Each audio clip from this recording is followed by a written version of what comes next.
आप देख रहे हैं महाभारत। महाभारत में आज बात मानहानि की, मानहानि के आरोपों की जो दोनों तरफ से लग रहे हैं ड्रग्स केस में। जी हां, ड्रग्स केस में किसकी मानहानि, क्योंकि मामला जो ड्रग्स की जांच से शुरू हुआ वो कैसे मान सम्मान और मानहानि पर उतर आया है, इसी की बात आज मैं कर रही हूं। और आज महाभारत में मैं पूछ रही हूं कि क्रूज पर मिले नशे के निशान और ड्रग्स पर मचा सियासी घमासान, ड्रग्स की कहानी में किस किस की मानहानि है, मान अपमान पर यह पूरा मामला जा पहुंचा है। आरोपों की कड़ी में वो घड़ी भी आ गई जब आरोप बर्दाश्त से बाहर हो गए। आरोप लगाने वाले आरोप मढ़ते हुए, नए नए आरोप गढ़ते हुए, दूसरी तरफ आरोप सहने का मीटर मान सम्मान के निशान से ऊपर पहुंचा तो बात मानहानि पर आई। लेकिन मान और अपमान का यह घमासान किसी एक तक सीमित नहीं है। समीर वानखेड़े का परिवार कह रहा है कि उनका अपमान हुआ। नवाब मलिक ने एक के बाद एक आरोप लगाकर उनकी मानहानि की। समीर वानखेड़े के पिता इस पूरे मामले को कोर्ट तक ले गए हैं। उनके पिता की तस्वीरें दिखाइए, उनके सम्मान को चोट पहुंचाई गई है। इसे लेकर समीर वानखेड़े के पिता ने नवाब मलिक पर मानहानि का दावा भी कर दिया है। उधर महाराष्ट्र सरकार में कैबिनेट मंत्री और कांग्रेस नेता असलम शेख ने आज कहा कि यह सरकार का अपमान है, सरकार की अस्मिता को और सरकार के सम्मान को कैसे ठेस पहुंचाई जा रही है, सरकार को बदनाम किया जा रहा है। ऐसे में सवाल ये कि आखिर बदनाम कौन हो रहा है, किसकी मानहानि हो रही है? क्या नशाखोरी के आरोप लगते, ड्रग्स के साथ पकड़े जाने, ये सब बातें सम्मान की है? अगर नहीं है तो ड्रग्स की बदनामी को धोने के बजाय बचाव में मान सम्मान पर क्यों सियासी घमासान मच गया है? आज महाभारत में सवाल यही पूछ रही हूं। आज महाभारत में यह भी कि क्रांति की बहन पर हमला क्या वानखेड़े से बदला है? समीर वानखेड़े के पिता ने नवाब मलिक के खिलाफ मानहानि का दावा किया है, तो उधर नवाब मलिक ने वानखेड़े के एक और रिश्तेदार पर नए आरोप जड़ दिए। समीर वानखेड़े की पत्नी क्रांति रेडकर की बहन को लेकर नवाब मलिक ने ट्वीट किया और आरोपों के कटघरे में खड़ा कर दिया। नवाब मलिक ने हर्षदा दीनानाथ पर ड्रग रैकेट में शामिल होने का आरोप लगाया है। नवाब मलिक ने ट्वीट करते हुए पूछा कि समीर दाऊद वानखेड़े आपकी रिश्तेदार हर्षदा दीनानाथ रेडकर ड्रग्स के व्यवसाय में है क्या? उनका वो ट्वीट दिखाती हूं आपको, वो ट्वीट दिखाइए। साथ ही बताया कि उनका केस पुणे कोर्ट में पेंडिंग है। इसके साथ उन्होंने केस की डिटेल भी ट्वीट की। इस पर समीर वानखेड़े की पत्नी ने तीखा पलटवार किया और कहा कि उनकी बहन इस केस में पीड़ित थी। यह मामला कोर्ट में विचाराधीन है और इसीलिए ज्यादा बोलना ठीक नहीं होगा। लेकिन नवाब मलिक के ट्वीट का जवाब मेरी बहन कानूनी तौर पर देंगी, यह भी क्रांति रेडकर ने कहा। अब सोचिए, आरोपों की झड़ी जो समीर वानखेड़े, उनके निकाह, उनकी पहली शादी, उनके पिता, उनकी मां, उनकी बहन से होते हुए अब कैसे पत्नी की बहन पर पहुंच गई हैं। यानी नवाब मलिक पर एक दावा समीर वानखेड़े ने पिता ने किया, जिस पर आज कोर्ट में सुनवाई हुई। दूसरी तरफ क्रांति रेडकर की बहन भी ऐसा ही कदम उठा सकती है, यानी कि अदालत का दरवाजा खटखटा सकती है, क्योंकि आरोपों की झड़ी में अब वो भी आ गई हैं। आज महाभारत में पूछ रही हूं कि प्रेस कॉन्फ्रेंस नहीं, अब अदालत में होंगे नवाब के जवाब, क्योंकि प्रेस कॉन्फ्रेंस दर press conference Nawab Malik NCP के वरिष्ठ नेता हैं, लेकिन अपनी बातें पिछले अक्टूबर की 2 तारीख से उन्होंने प्रेस कॉन्फ्रेंसेस के जरिए रखी और उन प्रेस कॉन्फ्रेंसेस में उन्होंने व्यक्तिगत आरोप लगाए। आरोपों की एक बड़ी फहरिस्त लेकर बैठे नवाब मलिक के आरोपों के तीर खत्म होने का नाम नहीं ले रहे हैं। हर रोज एक नया आरोप है, एक नए व्यक्ति पर नवाब मलिक आरोप जड़ देते हैं। लेकिन अब इन आरोपों पर पलटवार होने लगा है। जी हां, पलटवार कैसा हो रहा है? जुबानी पलटवार तो पहले से ही हो रहा था, अब बात अदालत की चौखट तक पहुंच गई है। प्रेस कॉन्फ्रेंस कर लगातार आरोप लगाने वाले नवाब मलिक या उनके वकील को अब अदालत में जवाब देना होगा। जी हां, समीर वानखेड़े के पिता ज्ञानदेव वानखेड़े ने नवाब मलिक के खिलाफ मुकदमा दायर करते हुए 1.25 करोड़ की मानहानि का दावा किया है। जी हां, 1.25 करोड़ की मानहानि। अदालत ने नवाब मलिक के वकील को कल तक जवाब देने का समय दिया है, जबकि मलिक के वकील ने 15 नवंबर तक का समय मांगा था। उन्होंने प्रेस कॉन्फ्रेंसेस तो बहुत कर ली, रोज मीडिया के सामने आकर उन्होंने आरोप लगाए हैं, लेकिन ये आरोप व्यक्तिगत रूप से कितनी चोट एक परिवार को पहुंचा रहे हैं, यही बात लेकर ज्ञानदेव वानखेड़े के वकील ने आज कोर्ट में बात रखी। अब इस पूरे मामले में अगली सुनवाई 10 नवंबर को होनी है। ज्ञानदेव वानखेड़े के वकील ने अदालत में कहा कि हर दिन हमारे परिवार से जुड़ी जानकारी सोशल मीडिया पर पोस्ट की जाती है और इसीलिए हमने यह मुकदमा किया है।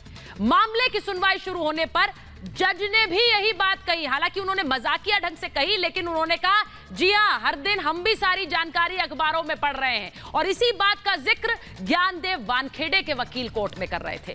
नवाब मलिक के वकील से कल तक जवाब देने के लिए कहा गया है, यानी कि सिर्फ अब आरोप नहीं होंगे, सिर्फ प्रेस कॉन्फ्रेंसेस नहीं होगी, आप जो बात कह रहे हैं, जो व्यक्तिगत आरोप लगा रहे हैं, अब आप उसके सबूत दीजिए और बताइए कि आप ये बातें क्यों कह रहे थे और आपने किसी के व्यक्तिगत मानहानि को एक तरह से मीडिया फोरम पर करने का जो पूरा आपने बेड़ा उठा लिया है, उसके लिए जवाबदेही आपकी है। आज महाभारत में जांच की होड़, लेकिन पहले पूरी किसकी दौड़, ये क्यों पूछ रही हूं? क्योंकि क्रूज ड्रग्स केस में जांच के इतने एंगल सामने आ गए हैं कि जांच टीम नजर आ रही है। एक तरफ एक टीम, दूसरी तरफ दूसरी टीम, तीन टीमें काम कर रही हैं। एनसीबी की जांच टीम है, मुंबई पुलिस की जांच टीम है, इसके बाद दिल्ली वाली टीम है, उधर विजिलेंस की टीम है, यहां तक कि यही बात नहीं रुकती है।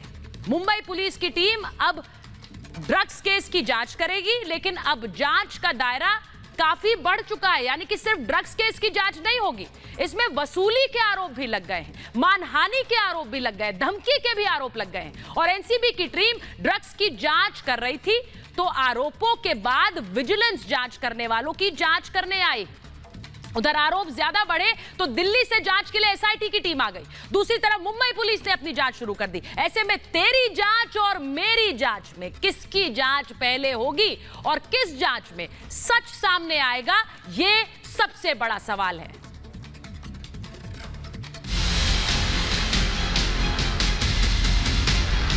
राष्ट्रवादी का नेता सुनील पाटिल अपने लोगों के द्वारा शाहरुख खान को धमकाकर 25 करोड़ रुपए की वसूली करना चाह रहा था।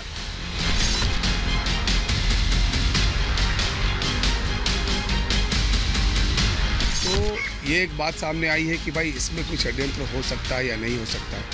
अब इसके बारे में दो एजेंसी अच्छे तरीके से अपना इन्वेस्टिगेशन कर रही है। भारतीय जनता पार्टी के बड़े नेताओं के थ्रू जो है महाराष्ट्र सरकार को बदनाम करना और महाराष्ट्र सरकार अब गिरेगी तब गिरेगी, ऐसा आपने सभी चैनल ने दिखाने का काम किया। महाराज बदनाम हो नहीं सकता, बदनाम तुम्हारे तीनों दल है, तुम्हारी तीनों दलों की दागी सरकार बदनाम है।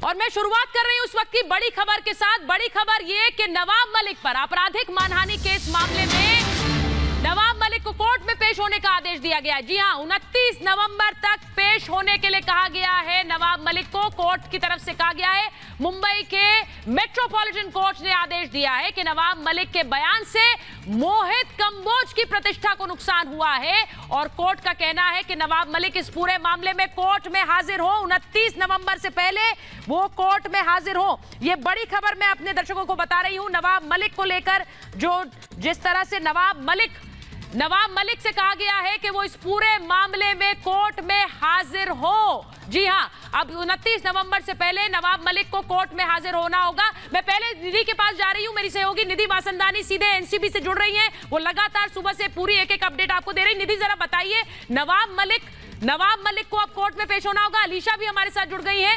इस पूरे मामले में अब नवाब मलिक की एक तरह से मोहित कंबोज के मामले में जी मैं आपके पास आ रही हूं, उससे पहले कुछ एक्शन अलीशा के फ्रेम में है, वहां जा रहे हैं। अलीशा,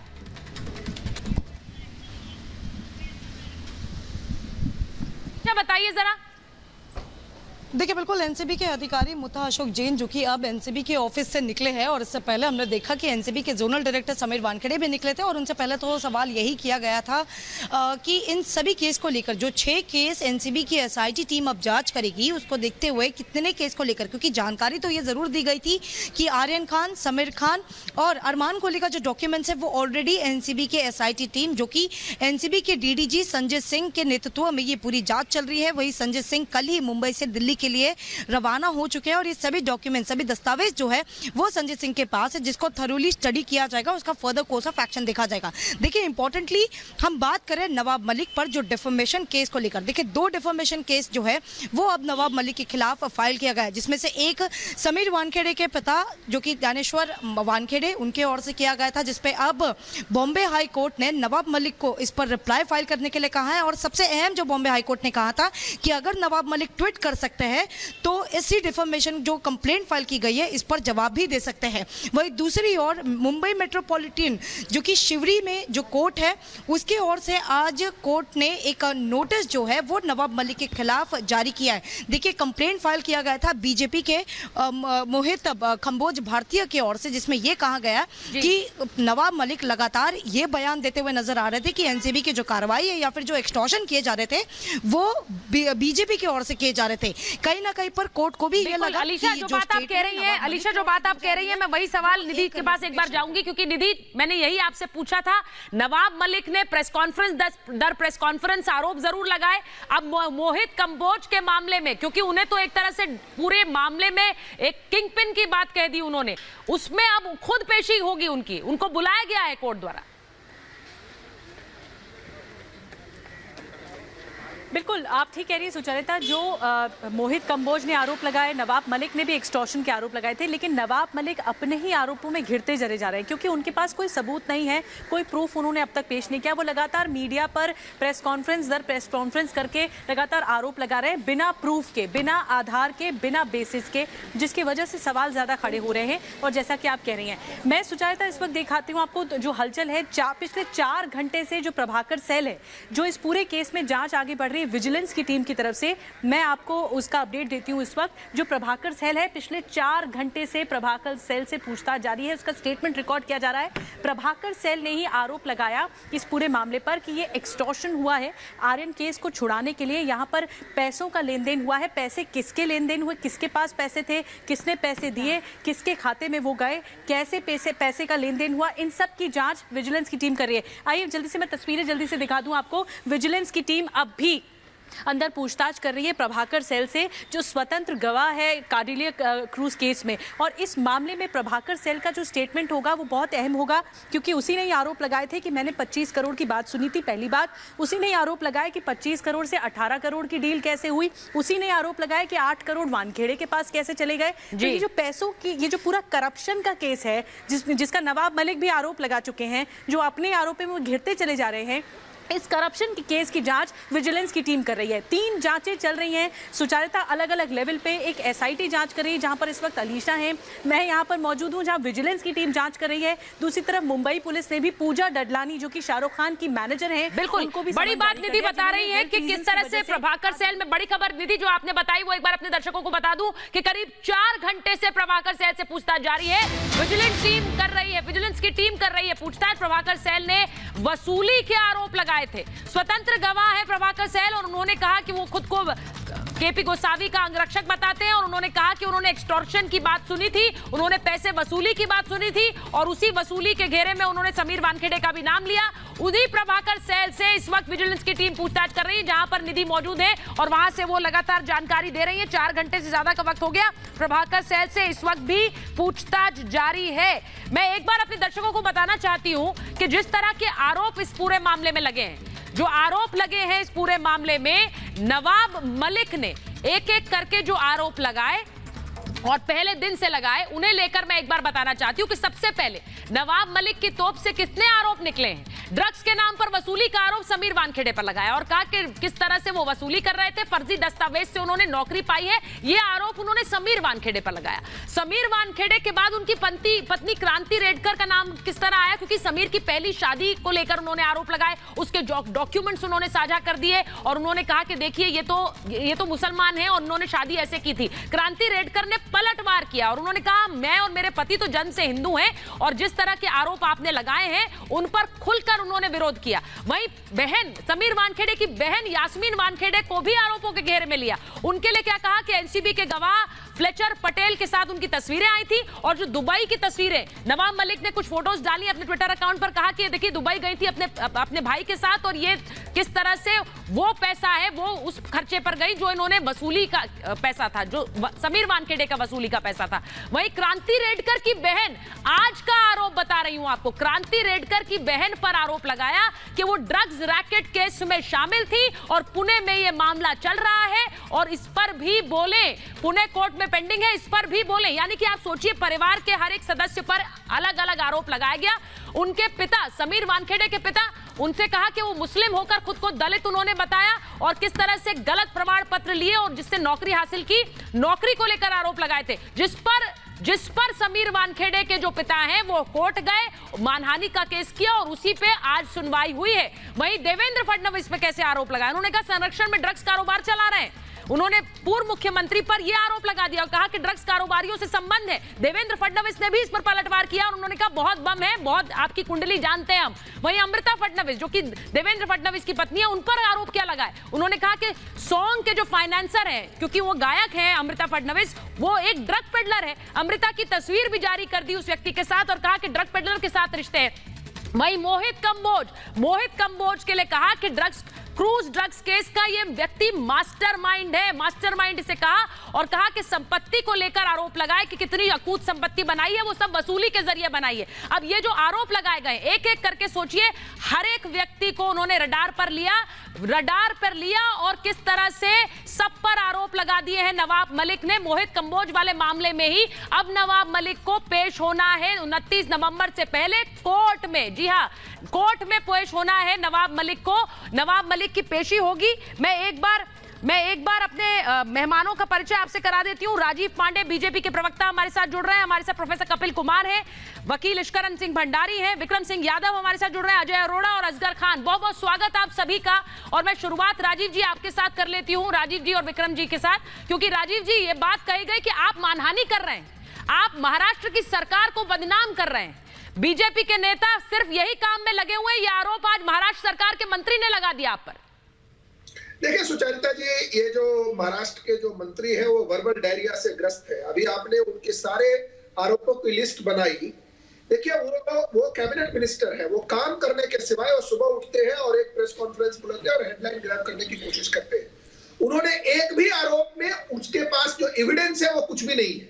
उन्होंने महाराष्ट्र के पूर्व मुख्यमंत्री के बारे में कुछ कह दिया, उन्होंने किसी की माताजी के जाति और धर्म के बारे में बात कर दिया। देखिए ये वहां के जो मुख्यमंत्री हैं माननीय उद्धव ठाकरे जी, उनको तुरंत अपने इस मंत्री को, इस बड़बोले मंत्री को बर्खास्त करना चाहिए, क्योंकि जो मंत्री है उसका काम होता है देश की सेवा में, जनता की सेवा में काम करना। भले ये हेडलाइन ग्रैबिंग की बात कर रहे हैं, अब 2 कोर्ट में, हाई कोर्ट में भी हुआ और आज मेट्रोपॉलिटन मजिस्ट्रेट ने भी कहा है उनको। अब कोर्ट में जाकर के ये बताएं कि जो भी इन्होंने आरोप लगाए हैं उस आरोप के पीछे तथ्य क्या है। और जहां तक ये है कि महाराष्ट्र की सरकार को अस्थिर करने की जो बात कह रहे हैं, आरोप लगा रहे हैं, महाराष्ट्र की सरकार वैसे भी 3 पैरों पर चल रही है, काम हम कुछ हो नहीं रहा है पूरे देश में। देखिए विक्रम सिंह जी, अब विक्रम सिंह जी मैंने सिर्फ एक आरोपों की झड़ी लगाई, क्योंकि ऐसा लग रहा है वो आरोप तर्कश में खत्म ही नहीं हो रहे हैं, वो तीर जो हैं आरोपों के वो खत्म ही नहीं होते हैं। एक पूरे परिवार की, मुझे ऐसा लग रहा था उसे देखकर कि आपने एक फैमिली ट्री बनाया और फिर कहा इस पर ये आरोप, उस पर ये, आपने सबको ले लिया रडार पर। सर नहीं, देखिए एस्टोर्शन करे ये, उगाई करें ये और आरोप लगा रहे इधर। नवाब मलिक जी ने इतने खुलासे किए तो ये सारी चीजें सामने आई, ये तो कहाँ पता चल रहा था। एक्सटॉर्शन में आपके जो बीजेपी का पुलिस इंस्पेक्टर है जेल में है, आपके जो पूर्व गृह मंत्री है वो जेल में है। एक्सटॉर्शन में जो आपके पूरे पिछले पुलिस कमिश्नर है वो भगोड़ा है। नहीं बताइए आप मुझे, सरकार आपकी है वहाँ, सरकार आपकी है, लॉ एंड ऑर्डर किसके हाथ में होता है? तो बकवास करने के लिए डीजीपी को बताइए, बकवास करने के लिए जाकर बताइए, मेरा क्या कहना है? सरकार आपकी है, भरोसा कर लिया आपने। अच्छा सुनिए ना विक्रम जी, एक मिनट राजीव जी उन्हें बोलने दीजिए, एक मिनट में जरा। भाई आप कह रहे हैं कि वसूली ये कर रहे हैं, सुनिए मेरी बात विक्रम जी आप उन पर कह रहे हैं कि वो वसूली कर रहे हैं, ये वसूली के आरोप उन पर लगा रहे हैं आप। सर मैं तो ये कह रही हूँ सरकार आपकी है, आपकी पुलिस है, वहां पर पुलिस को बोलिए ना ये जांच क्यों नहीं करते हैं भाई, क्यों नहीं पकड़े गए हैं जिन पर आप रोज टीवी पे बैठकर कहते हैं वसूली कर रहे हैं, वसूली कर रहे हैं, भाई उन पर कार्रवाई क्यों नहीं करती है पुलिस वहां? नहीं जांच हो रही है, लेकिन एनसीबी की मैं बात कर रहा हूँ, एनसीबी किसकी है? नहीं आप टॉपिक से उधर सर टॉपिक पर रहिए ना, मैं आपसे कह रही हूँ आपकी पुलिस जांच क्यों नहीं करती, मुझे ये बताइए। एक मंत्री जो गवाह थे उन्होंने आकर के बोला है। विक्रम सिंह जी एक मंत्री ये बैठकर आरोप लगाते हैं, अच्छा लगता है, लोग देखते हैं कि भाई मंत्री साहब के पास इतने आरोप हैं, इतनी चीजें कहने को है, लेकिन कार्रवाई कुछ नहीं हो रही है। अरे तो मंत्री जी ने कहा तभी तो खुलासा इन चीजों का, नहीं तो कहाँ पता चलती इतनी चीजें कहाँ पता चलती, आप बताओ मुझे। जब उन्होंने खुलासा किया एक एक करके सारी चीजों का, तभी सारी चीजें सामने आई। इनका सारा, अब इनको देखो, इनका सारा पर्दाफाश हो गया है। ये एक तरह से ये किडनैपिंग का मामला बनता है। आप मुझे बताओ, ड्रग्स ली थी न उसके पास बरामद हुई, कोई सबूत है? ठीक है, मैं प्रोफेसर कुमार के पास जाऊंगी, उससे पहले मैं एक बार दिखा देती हूँ कि इस पूरे मामले में, सुनिए मैं इश्करन आपके पास आऊं, प्रोफेसर कुमार के पास जाऊं, उससे पहले मैं एक बार तस्वीरें दिखाती हूँ, क्योंकि सुर्खियों में इस पूरे मामले में क्यों है पूजा डडलानी। पूजा डडलानी को लेकर खबर इसलिए दिखा रही हूं क्योंकि पूजा डडलानी, मुंबई पुलिस ने उनको समन किया है, समन भेजा है। कौन है पूजा डडलानी? वो शाहरुख खान की मैनेजर हैं। शाहरुख खान की मैनेजर पूजा डडलानी पर को लेकर समन किया गया, और किस तरह से नवाब मलिक ने एनसीबी अधिकारियों पर वसूली के आरोप लगाए थे। नवाब मलिक ने आरोप लगाए, वहीं दूसरी तरफ किस तरह से प्रभाकर सैल ने वसूली मामले में एक हलफनामा दिया था जिसमें कहा गया कि देखिए ये पैसे लिए जाने थे और पैसों की बात हो रही थी, उसमें वानखेड़े का नाम भी आया। ये सब मिला जुलाकर अब मुंबई पुलिस की एसआईटी बनी। मुंबई पुलिस की एसआईटी इस पूरे वसूली मामले की जांच कर रही है। जी हां, वसूली के मामले की जांच अब मुंबई पुलिस कर रही है। जांच के दायरे में अब पूजा डडलानी इसलिए है क्योंकि उनका नाम सामने आया कि क्या वो पैसे दे रही थी, आर्यन को बचाने के लिए पैसे देने का कथित आरोप है उन पर, और इसीलिए मुंबई पुलिस ने उन्हें आज समन किया। लेकिन पूजा ने कहा कि उनकी तबीयत खराब है, उन्होंने और समय मांगा है। पूजा डडलानी ने कहा कि उन्हें और समय दिया जाए क्योंकि उनकी तबीयत ठीक नहीं है। उन्होंने ये कहते हुए, यानी हेल्थ रीजंस पर उन्होंने और समय मांगा है जांच के लिए। वहीं एनसीबी की विजिलेंस टीम भी इस पूरे मामले में पूजा डडलानी का बयान दर्ज कर सकती है, क्योंकि विजिलेंस टीम की तरफ से जो खबर आई वो ये कि वो ना सिर्फ प्रभाकर सैल बल्कि वो पूजा डडलानी से भी पूछताछ करना चाहती हैं। अब इसी क्रम में मैं एक और खबर आपको दिखा रही हूं, कुछ तस्वीरें आपको दिखा रही हूं। ये मन्नत की तस्वीरें हैं। क्रम में अगर हम तस्वीरें दिखाएं, जरा फुल फ्रेम तस्वीरें जरा दिखाइए।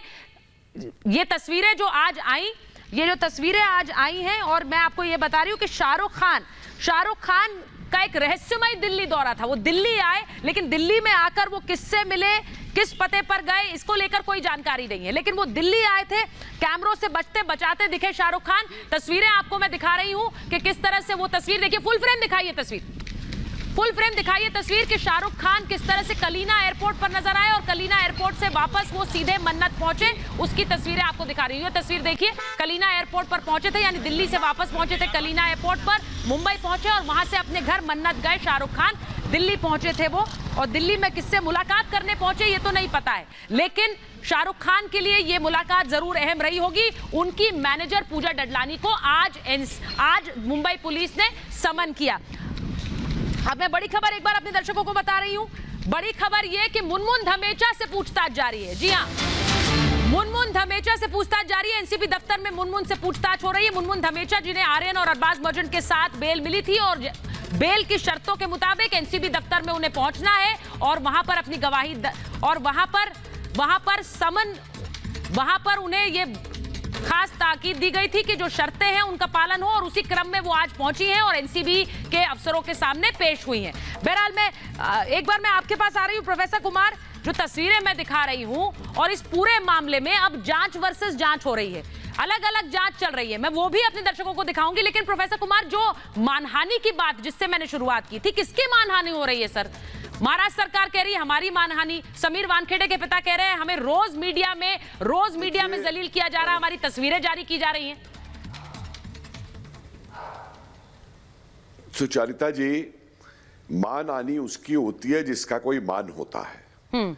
जिस सरकार का एक मंत्री 1400 करोड़ रुपए की ईडी की बेनामी की वो दे रहा हो, जिस सरकार का एक पूर्व गृह मंत्री उगाई में पकड़ा गया हो, जिस सरकार के पुलिस कमिश्नर आज भगोड़े बन गए हो जिनके वो गुणगान करते थे, आज उसको ये कह रहे हैं कि भगोड़े की बात आप मान लोगे, ठीक है। चौथे, जिस सरकार के मंत्री के दामाद पकड़े गए हो ड्रग केस के अंदर, और जो वो भाषा बोलते हैं, कल उन्होंने एक भाषा इस्तेमाल की थी कि एनसीबी के अंदर चंडाल चौकड़ी है, ये शब्द हैं उनके, एक ड्राइवर को लेके और 3 अफसरों को लेके। मेरा आज एक आरोप है, मैं भी आरोप लगा सकता हूं कि नवाज साहब ये बताइए कि आपकी चंडाल चौकड़ी कौन सी है? आप, दाऊद, आपका दामाद, और चौथा चौकड़ी भी बताइए और करें मेरे पे ये मुकदमा मानहानि का, मैं कोर्ट में जाऊंगा बताने के लिए। एक तमाशा बना दिया है इस सरकार ने कि तीनों सरकारों ने जो हाथ मिला करके काम कर रहे हैं। आप देखिए कि आम आदमी महाराष्ट्र में सुरक्षित नहीं है। वो नेवल अफसर को याद है शर्मा को कैसे पीटा गया था उस समय जब रिपब्लिक का केस चल रहा था, और हर केस के ऊपर ये बहाना बना देते हैं। अरे मेरे बीच में मत बोलिए भाई, बोलने दीजिए जरा प्रोफेसर मिस्टर। हाँ, प्रोफेसर मेरे कुमार बीच में मत बोलना, मैं तुम्हारे बीच में नहीं बोला। बोलिए प्रोफेसर कुमार। मेरे बीच में मत बोलिए, मुझे बोलने दीजिए। केवल आपका ही अधिकार नहीं है, आम जनता का भी अधिकार है बोलने का। बोलिए पूरा अधिकार है बोलने का। बात पूरी कीजिए, टाइम वेस्ट मत कीजिए। बात पूरी कीजिए, टाइम वेस्ट मत कीजिए। बोलिए। बंबई आर्थिक राजधानी है और यह पिछले करीबन 1.5 साल से एक बहुत बड़ा अंतरराष्ट्रीय षड्यंत्र चल रहा है इस देश को खत्म करने के लिए, और जिसके अंदर मुझे बताइए कि दाऊद को बंबई से किसने भगाया था? वोरा कमीशन की रिपोर्ट क्यों नहीं सामने आती, क्यों नहीं डिक्लेयर की जाती? अरे ये बात करते हैं उसकी, और बेचारे परिवार के हर ईमानदार अफसर को ये बेईमान पहले अपना बात क्यों कर रहे हैं? अरे बीच में मत बोल। नवाब मलिक ने बीच में मत बोल। हिम्मत है तो सामने बात काटियो। नवाब मलिक ने मेरी बात को गलत साबित करना श्रीमान जी, ये तुम्हारा नवाब का नवाब है, ये नवाब जिम्मेदार, ये नवाब के लीडर बना हुआ है। पाकिस्तान का नवाब है क्या ये? नवाबिया चली गई, भूल जाओ, नवाबिया चली गई, आज नवाबी का जमाना नहीं है। इसी नवाब ने कहा था कि हर नवाब जो है सुसाइड कमिट कर लेगा। अरे इसी नवाब ने कहा था, तब तुम कहा थे। अरे छोड़िए जनाब, आप लोगों पे तथ्य नहीं है, मेरे तथ्य का जवाब दीजिए। आप डिबेट को डिरेल करते हैं चिल्ला करके, आप डिबेट को डिरेल करते हैं। हिम्मत है तो जवाब दो। अरे तुम लोग, मैं एक चीज और बता दूं सुचारिता जी, एक मिनट रुक जाइए, मैं आपके पास आऊंगी। आप एक सेकंड रुकिए ना, मुझे सुचारिता जी। हाँ, बोलिए प्रोफेसर कुमार, बात कंप्लीट करिए, फिर मैं इश्करण के पास जा रही हूँ। हाँ, एक मिनट सुन लीजिए। जी सुन लीजिए, एक मिनट सुचारिता जी। बोलिए। इस नवाब मलिक ने क्रांति और उनकी बहन वानखेड़े की हमारी 2 वीरांगनाओं के ऊपर हमला किया है। नवाब मलिक, ये देश भारत की वीरांगनाओं का है। इस देश ने रानी झांसी पैदा की है।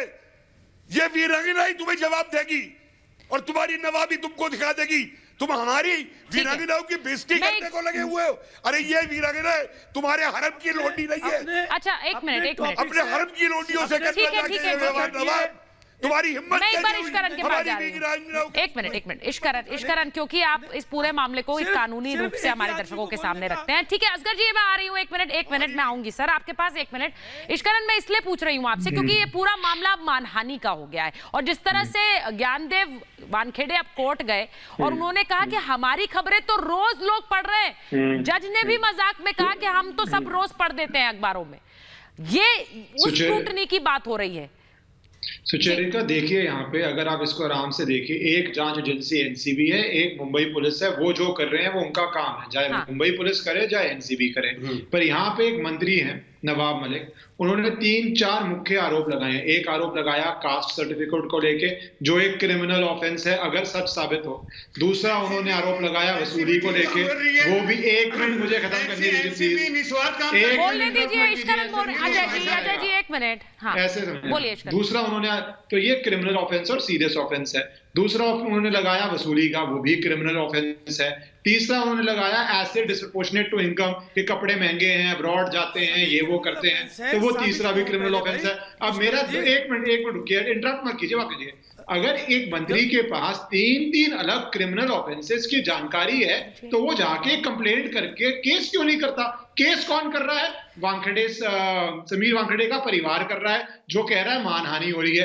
केस कौन कर रहा है? क्रिमिनल डिफेमेशन एक बीजेपी का नेता कर रहा है, क्योंकि जिनके पास तथ्य होते हैं वो कोर्ट जाते हैं, और तभी कोर्ट ने नोटिस किया, हाई कोर्ट ने भी, और मानहानि के क्रिमिनल केस में डिस्ट्रिक्ट कोर्ट ने भी नोटिस किया।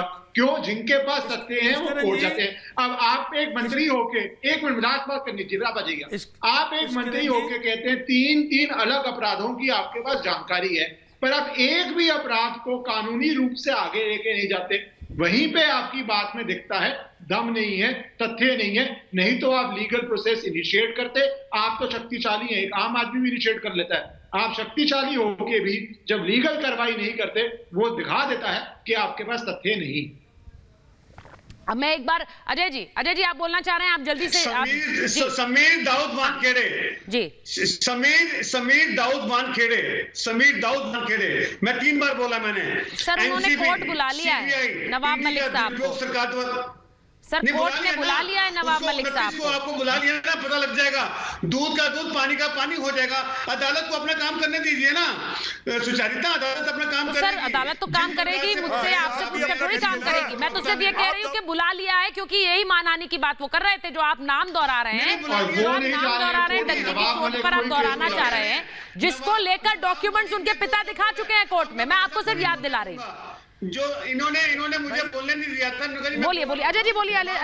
जो कहा है अजय जी बोलिए। साबित होगा, सुचारिता साबित होगा, चिंता मत करिए। समीर दाऊद वानखेड़े की सारी इंक्वायरी होगी, जो रिपोर्ट थी है शादी से लेके अब तक, और जो वसूली की बात है सब सामने आएगी। मैं तो कह रहा हूँ दूध का दूध, हम डेली डिबेट करेंगे। प्रोफेसर साहब को भी डेली बुलाना, हमें बुलाना डेली। 29 तक पता लग जाएगा दूध का दूध पानी का पानी होने वाला है। ये समीर दाऊद वानखेड़े क्या है, ये क्या बोला है, इसे किसकी सपोर्ट है, इसकी मजबूरी है। ठीक है, मैं एक बार सुनिए, ये क्या बोला है। मैं सिर्फ ये कह रही हूँ अजय जी, हम लोग जब बात कर रहे हैं, मैं नवाब मलिक साहब के आरोपों के बारे में भी बात कर रही हूँ, ऐसा नहीं है, दोनों तरफ के आरोपों की बात कर रहे हैं, लेकिन हम तो अपनी गरिमा बनाए रखेंगे। हम एक बात है, उनमें से कोई आरोप सिद्ध हुआ है क्या अभी? ना उनके आरोप सिद्ध है, ना इनके आरोप सिद्ध है, तो थोड़ा इंतजार कीजिए ना सर, अदालत से बड़ा तो कोई नहीं है। इश्करन बोलिए जल्दी से। मैं एक छोटी सी बात बोल रहा हूँ कि डेफेमेशन केस में, क्रिमिनल डेफेमेशन में समन्स गया है, इसका मतलब कोर्ट ने प्राइमा फेसाया माना है कि जो वो कह रहे हैं वो डेफेमेटरी है, जबकि नवाब मलिक किसी कोर्ट में नहीं जा रहे। जो बात इश्करन कह रहे हैं उसे सुन लीजिए। वो कह रहे हैं डेफेमेशन केस में अगर बुलाया गया है तो प्राइमा फेसी कोर्ट ने माना है। सुन लीजिए कानूनी भाषा। असगर जी गलत कह रहे हैं क्या इश्करन? कानूनी भाषा में बताइए, बोलिए असगर जी। नहीं, मैं यही बात कह रहा हूँ, ये बड़ा रूटीन है। जब भी हम दाखिल करते हैं कोई केस, प्राइमा फेसाया सैटिस्फाई होता है, मैजिस्ट्रेट भी बुलाता है, लीगल प्रोसीजर है। अरे इश्करन, बिना प्राइमा फेसाया सैटिस्फाई होके बुलाते हैं। ठीक है इश्करन, उन्हें बोलने दीजिए, वो कुछ। अरे सुन लो यार, तुम सुनने को तो तैयार रहते। बोलिए ना असगर जी, नवाब मलिक को बुलाया है, नवाब मलिक साहब अपना जवाब देंगे। उनको एक केस में हाई कोर्ट ने रिप्लाई मांगा है, एमएम कोर्ट ने 29 तारीख को उनको बुलाया है अपीयर होने के लिए, वहां पेश होंगे। ये कोर्ट की कार्रवाई है, इसमें कोई खास और कोई बहुत बड़ी बात नहीं है। कोर्ट की कार्रवाई पर हमें कोई निशानदेही नहीं करनी चाहिए, ना उस पर कोई बात।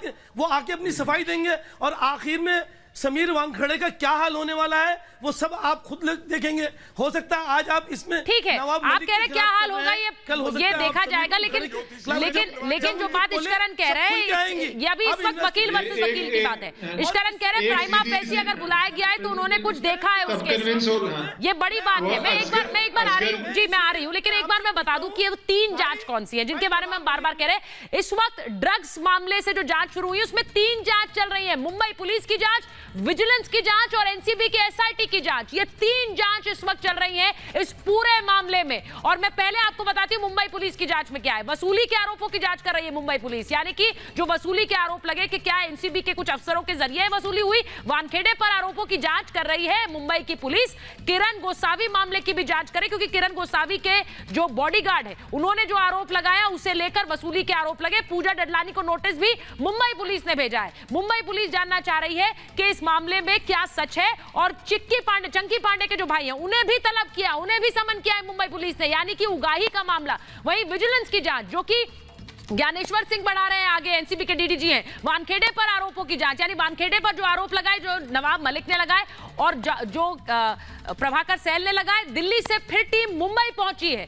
क्या हो रहा है उस जांच में वो आपको बता रही हूं। वानखेड़े का बयान दर्ज कर चुकी है ये विजिलेंस की टीम, यानी कि समीर वानखेड़े ने क्या क्या कहा है अपने डिफेंस में। गवाहों की कुंडली खंगाल रही है, जो लोग किरदार इस पूरे मामले में आए हैं उनसे भी पूछताछ कर रही है विजिलेंस की टीम। और आज जैसे मैंने आपको बताया कि प्रभाकर सैल से पूछताछ की जा रही है। इस वक्त भी 4.5 घंटे से ऊपर हो गया, प्रभाकर सैल विजिलेंस की टीम के साथ ही और जवाब दे रहे हैं। पूजा डडलानी से भी पूछताछ संभव है, क्योंकि विजिलेंस टीम ने कहा है कि वो पूजा डडलानी से पूछताछ करना चाहती है। वही एनसीबी के एसआईटी यानी कि स्पेशल इन्वेस्टिगेशन टीम जो बनाई गई है वो 6 मामलों की जांच में जुट रही है, जिसमें आर्यन खान का भी केस शामिल है, यानी कौडिल्या केस का मामला शामिल है। सभी आरोपियों से वो पूछताछ करेगी, क्योंकि इसको डीडीजी संजय सिंह आगे बढ़ा रहे हैं इस पूरे मामले में। एनसीबी के डीजीजी हैं ऑपरेशंस। आर्यन खान को पूछताछ के लिए समन किया गया, जिसमें उन्होंने कल कहा कि उनकी तबीयत ठीक नहीं है, वो नहीं पहुंचे थे। अरबाज और अचित से कल पूछताछ उन्होंने की है, अरबाज मर्चेंट से भी की और अचित से भी की। कौडिल्या क्रूज का दौरा किया, यानी जिस क्रूज पर ये पूरी जो शुरुआत हुई इस कहानी की,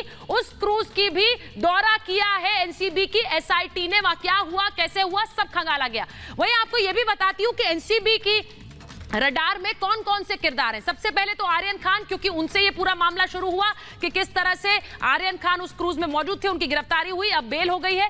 किरण गोसावी वसूली में शामिल होने का आरोप लगा। किरण गोसावी, जिसे कहा जा रहा है कि इसने, नवाब मलिक ने कहा कि इन्होंने ही वसूली का पूरा प्लान बनाया।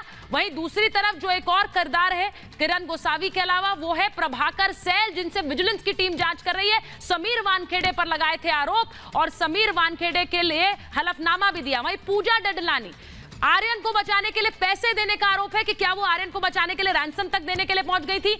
वहीं सैम डिसूजा, क्रूज केस में वसूली के आरोप सैम डिसूजा पर भी लगे हैं। वहीं मोहित कंबोज के मामले में, मोहित कंबोज जिन्होंने कल प्रेस कॉन्फ्रेंस की और कहा क्रूज केस का मास्टरमाइंड बता रहे नवाब मलिक ने, इन्होंने भी मानहानि का केस कर दिया है। क्रूज केस का मास्टरमाइंड होने का आरोप सुनील पाटिल पर लगाया मोहित कंबोज ने। वो कह रहे हैं कि ये सुनील पाटिल है, एनसीपी से शुरू से जुड़े हुए हैं और ये वसूली करवा रहे थे। और वहीं काशिफ खान, ड्रग पार्टी आयोजित करने का आरोप इन पर लगा और इनको लेकर भी आरोप सामने आए। ये सारे वो किरदार हैं जो इस ड्रग्स क्रूज मामले में लगातार सामने आ रहे हैं। अब मैं एक बार प्रोफेसर कुमार आपके पास आ रही हूं, क्योंकि जिस तरह से ये आरोप लगे उसके बाद प्रोफेसर कुमार, इतने किरदार सामने आए हैं, लेकिन वसूली बनाम वसूली, एनसीबी एसआईटी बनाम मुंबई पुलिस की जांच हो रही है अभी। देखिए सुचारिता जी, सबसे पहले तो मैं ये कहूंगा कि ये एनसीपी वाले जो हैं अपना नजूमी बदल लें। ये जिससे ज्योतिष का भविष्य पढ़वाते हैं ना, ये वो नवाब मलिक ने कहा था कि रिपब्लिक बंद हो जाएगा, अर्नब सुसाइड कमिट कर लेगा, और आज ये यहां पे बोल रहे हैं कि देखिए जब रिजल्ट आएगा सुनील वागडे का क्या हो, समीर वागडे का क्या होगा, उसका क्या होगा। तो ये अपना जरा नजूमी बदल ले, जो ज्योतिष इनका है उस ज्योतिष को बदल ले। ये पूरी साजिश केस को कंफ्यूज करने की गई है कि इतने फ्रंट इस केस में खुलवा दो कि जो असली जड़ें हैं इनकी, जहां वो 100 करोड़ की वसूली जाती थी, जहां ये ड्रग की वसूली जाती है, उन तक पुलिस ना पहुंच पाए, उन तक पुलिस ना पहुंच पाए। अरे ये किसको बता रहे हैं, ये मुझे बताइए। ये नवाब मलिक हमने जब पॉलिटिक्स शुरू की थी इसकी कितनी आमदनी थी और आज इसमें कितनी आमदनी है और कितनी ज्यादा है। और सुनिए इनके जैसे इस वक्त आरोप दोनों तरफ से लगाए जा रहे हैं और ये पहली बार नहीं है जब हमने देखा है कि कैसे जांच वर्सेस जांच की स्थिति हो गई है। रिपब्लिक के जो दर्शक हैं वो अच्छी तरह से इस सूरत को पहचानते हैं, जांच वर्सेस जांच, लेकिन सच कैसे सामने आएगा क्योंकि कितने किरदार हैं और सबसे पूछताछ होगी और जांच के दायरे में अब और नया किरदार कौन सा होगा इसका भी इंतजार हमेशा रहता है क्योंकि रोज नए किरदार सामने आ रहे हैं। बहरहाल महाभारत में मेरे पास इतना ही समय था। बहुत बहुत धन्यवाद आप सब।